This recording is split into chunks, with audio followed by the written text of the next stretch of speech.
Today's opening tip, Danny Green's tip dunk last night was so impressive, Dwight Howard could not even begin to believe it. I know. Janae, when's the last time you experienced that made you cause that kind of reaction? I mean, yesterday watching this game live. It was crazy. And you know, honestly, I loved it because it was a whole volleyball play. Like, he had a volleyball approach. Everyone was celebrating. There was a tip. Like, the ball was everywhere, and then it ended up what? When I asked him when the last time was, you can't say that. It's got to be the last time before that. I have those type of moments every day. I mean, every day is lit. Welcome to The Jump. I'm Amin Al-Hassan, sitting in for Rachel Nichols, who's out on assignment. I'm alongside ESPN senior writer Ramona Shelburne, host of the Low Post podcast, Zach Lowe, and the aforementioned Janae Agumake. All right, so here we go.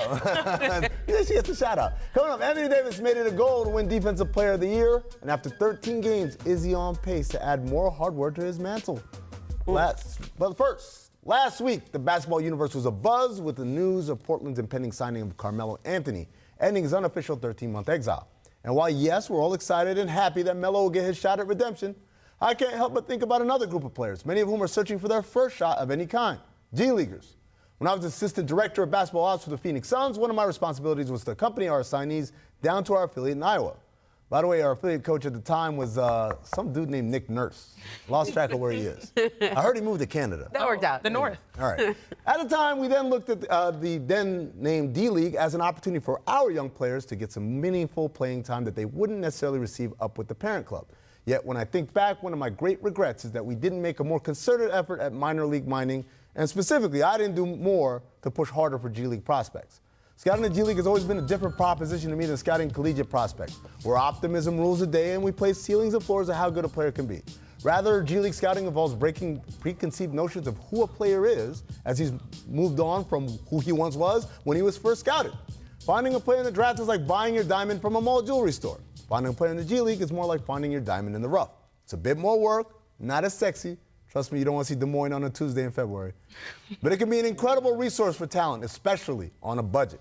Look around the NBA and you'll see that the NBA's official minor league isn't just a source of practice bodies and roster flotsam, but actual contributing rotation players. On Saturday night, Miami's Kendrick Nunn recorded his sixth 20-point game of the young season, tying him for the rookie lead with number 2 overall pick John Morant and giving him the most 20-point games through the first 12 games of an undrafted rookie's career. Nunn, of course, played last year for the Santa Cruz Warriors before being signed by the Heat on the last day of the 2018-19 season. And after a summer of development and indoctrination into the Heat culture, he has emerged as a bona fide starter for a Heat team that's tied for second best record in the Eastern Conference. Doesn't stop there. G-League success stories are all over the best teams in the league. In Toronto, Chris Boucher has followed in the footsteps of Fred VanVleet of making the leap from Raptors 905 to just full-on Raptor. In LA, Alex Cruz has successfully ingrained himself as a Laker crowd favorite. Daniel House in Houston, Brad Wanamaker in Boston, all undrafted players who spent time in the G-League and off the beaten path who are now playing rotation minutes. So while we all enjoy the rush of nostalgia when an old name like Melo's resurfaces, let's remember that for the best-run franchises, they're able to reach beyond the familiar, to bypass the mall jewelry store and go searching for their own diamonds in the rough. So, Janae, which team has used the G-League best so far, in your opinion? Well, your girl has worked 3 G-League showcases. Oh, I really do enjoy the G-League. I think you get an appreciation when you're down there for like a week and you're watching and play. There are games happening every day, about 5 or 6 of them. And I was there in Mississauga in Canada, and it was really cool because we know the big names. We know Pascal Siakam, who was a G-League Finals MVP, a G-League champion. We know Chris Boucher now, based on his big win against the Lakers. He was a G-League MVP. But like the Lorenzo Browns, the Malcolm Millers, guys that end up with rings on rosters, those guys I have a real appreciation for. And I started with my experience in Toronto because I remember I was calling a game. I called the Raptors 905 game, and that same day, those 2 guys, Lorenzo Brown, who's actually been a G-League MVP, played in the Raptors game that same night. Right. The Raptors blew them out, and they played the whole second half, so they played 2 games in one day. And I had an appreciation for like the young talent and also the opportunities. Sometimes everyone thinks we have to go straight to overseas if it doesn't work out in the NBA. Well, no, the G-League does a great job of harvesting talent. You learn that in very different typically cold places where they are. You're right. You're right about that. It's almost like a part of the test, though. Are you willing to play in the G League? Because you can make a lot more money overseas. And so a lot of players, especially their agents, will want them to go overseas because they can make more right away. But if you bet on yourself and you say, I'm going to stick it out for that year in Mississauga, right? Yeah. Okay? I'm going to stick it out for the year in Des Moines. That's when you really get seen. And that's when, and teams, I think this is the next evolution for this, is when they really put the system that they run with the big league club down into the G League. For sure, the proximity of the G League and the frequency with which you get seen is a big deal. How about Sioux Falls? That's the one and it's hard for me to pick against the Heat. The Heat, both developing guys. I mean, Duncan Robinson is also starting for the Heat right now, and monitoring guys who fall through the cracks, like Kendrick Nunn, or even monitoring guys who were kind of once highly touted or talented, like Hassan Whiteside was in the D League at the time. The Heat have done an incredible job mining talent from there. Clint Capella too. You can mention that, and it's not just the players; it's also the coaches. When I was talking about that Raptors 905, the coach on that team was Jerry Stackhouse, who then became assistant at Memphis and now is a full-time coach with Vanderbilt. So it's harvesting all kinds of talent. And, you know, I mentioned Nick Nurse, and his assistant, Nate Bjorken, was his assistant down in Iowa when they were our affiliate in Phoenix. And, you know, you're right. It is a pipeline for the good organizations use it a pipeline for everybody, not just players. And I think that's the interesting thing. Your example of Mississauga, it's easier to do that because it's there. South Bay, it's easier to do it for the Lakers because it's there. What Miami is able to do with Sioux Falls is so off the beaten path. It's just crazy. I think they like that. Yeah, no, they love it. They're not going to change it. Yeah. All right, Kobe Bryant made a rare guest appearance last night to see the Lakers take down the Hawks at Staples, giving support to both former rival LeBron James and former teammate Dwight Howard. Ramona, I understand you've got some dirt on the significance of Kobe's visit last night. So this is probably the first time he has gone as exclusively a fan since he retired. Right, he went the one time for the jersey retirement. For the jersey, and then I think there was a time last year where he went there, but there was tied into something he was doing business-wise.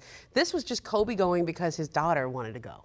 And then what I understand is that they were up at the Mamba Academy in Thousand Oaks, and Gigi just went to him and said, you know, I want to go to the game.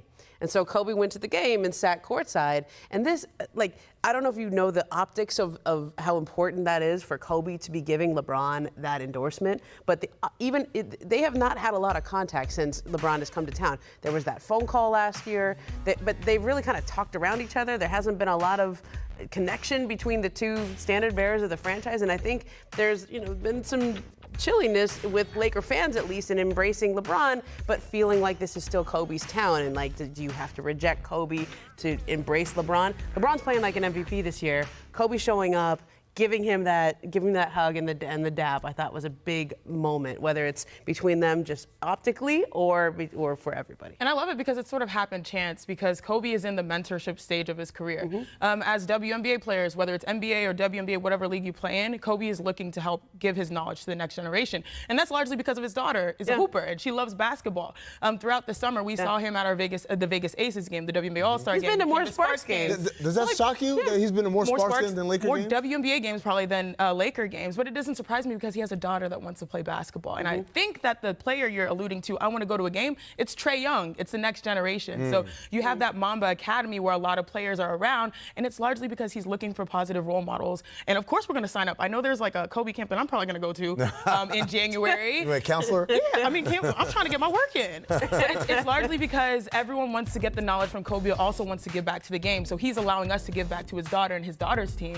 And in turn, that gets us to the Laker game, which in turn gives us this reunion, which is kind of cool. You're right, though, Momo. There's been this thing where LeBron somehow, it's still weird, it's weird that he's on the Lakers. And when you meet Lakers fans, there are a lot of them where I live in New York, there are Lakers fans everywhere. LeBron is never going to surpass Kobe. He's never going to beat Kobe. It's Kobe's. They're all, a lot of them are like ambivalent. This is strange.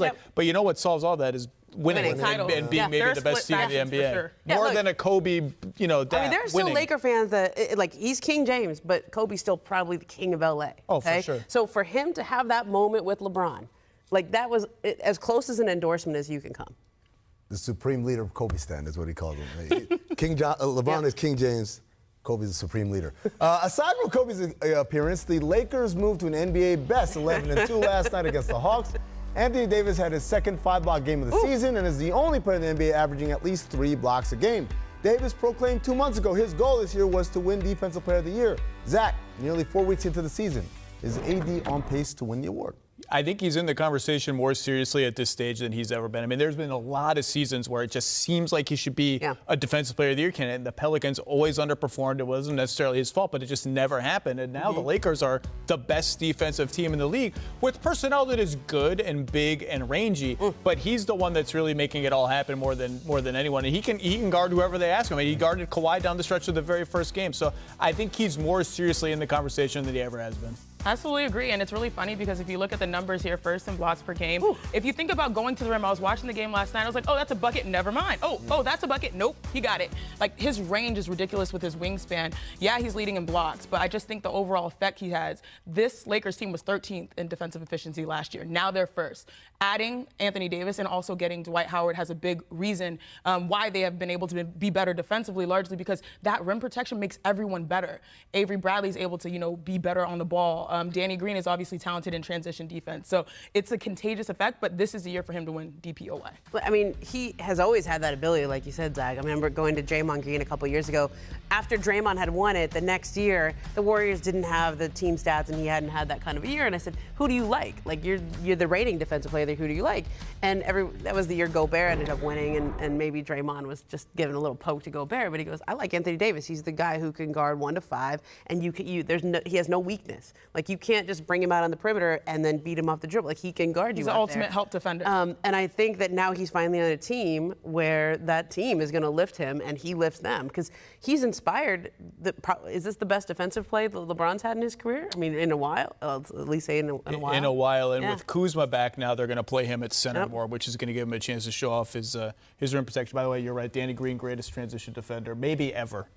I'm just surprised more teams aren't trying to do what Toronto did, which is pull those bigs out. You let them sit in the paint, they're going to do what Sinead said they did. All right, coming up, after another 41 shots, put up by Harden. That's a lot. It's working. The Rockets are once again near the top of the West, but how far can Houston go with this style? But first, it's time for our distant replay from this date in 2001. Guys, is it Vince Carter? Is it Vince Carter? Seems like it's always Vince Carter. I know. Oh, yeah. Look out. Oh, yeah. That's my guy. I think I saw that in the G League highlight In earlier. the house that Charles Barkley built, but Amin renovated. Double pump. Great screen. Finish. He blocked up the Play, defense. Oh, look at Thunder Dan. Dan Marley, Oh, no.